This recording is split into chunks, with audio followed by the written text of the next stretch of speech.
Thank you, Ortho-one, for giving me this opportunity and having me here. Today, let's just talk about food for a little bit, since we're talking too much about training and all of the techniques that are there. So let's go somewhere near food where everyone is able to relate to what I'm also talking about and what fits in. So when you talk about nutrition, nutrition is definitely the key to sports performance, but sometimes, most often, it is ignored.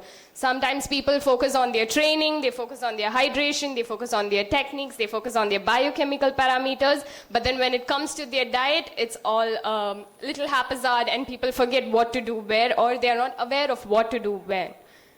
So fueling for performance, there is no substitute or a supplement than a well-balanced diet. And I want to emphasize on this to the maximum because I follow the food-first approach where if they are not meeting the nutrient requirements without food, I am not going to prescribe a supplement. So the first thing that they have to do is if there is a protein requirement of 80 grams, you are going to try to meet that 80 grams towards food.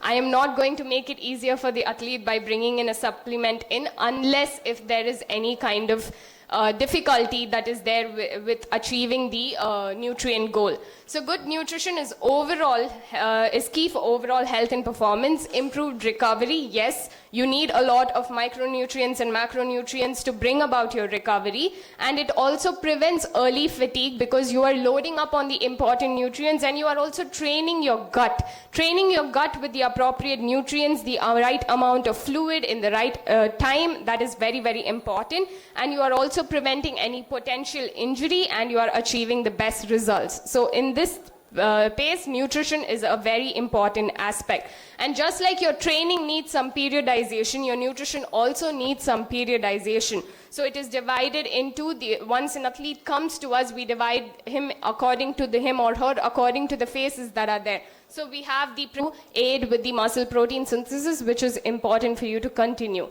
So fish, chicken, and turkey, lean meats, dairy, and legumes and pulses, soy, and eggs. Do not always focus on the non-vegetarian protein sources. So vegetarian protein source is going to give you protein plus fiber, but a non-vegetarian protein source is going to give you fat plus protein. So you need all the different kinds of nutrients. So focus on both vegetarian and non-vegetarian sources. So some of the micronutrients that are important for an athlete would be antioxidants, because you're going to take up a lot more oxygen, and when you're taking up more oxygen, there is going to be more oxidative stress.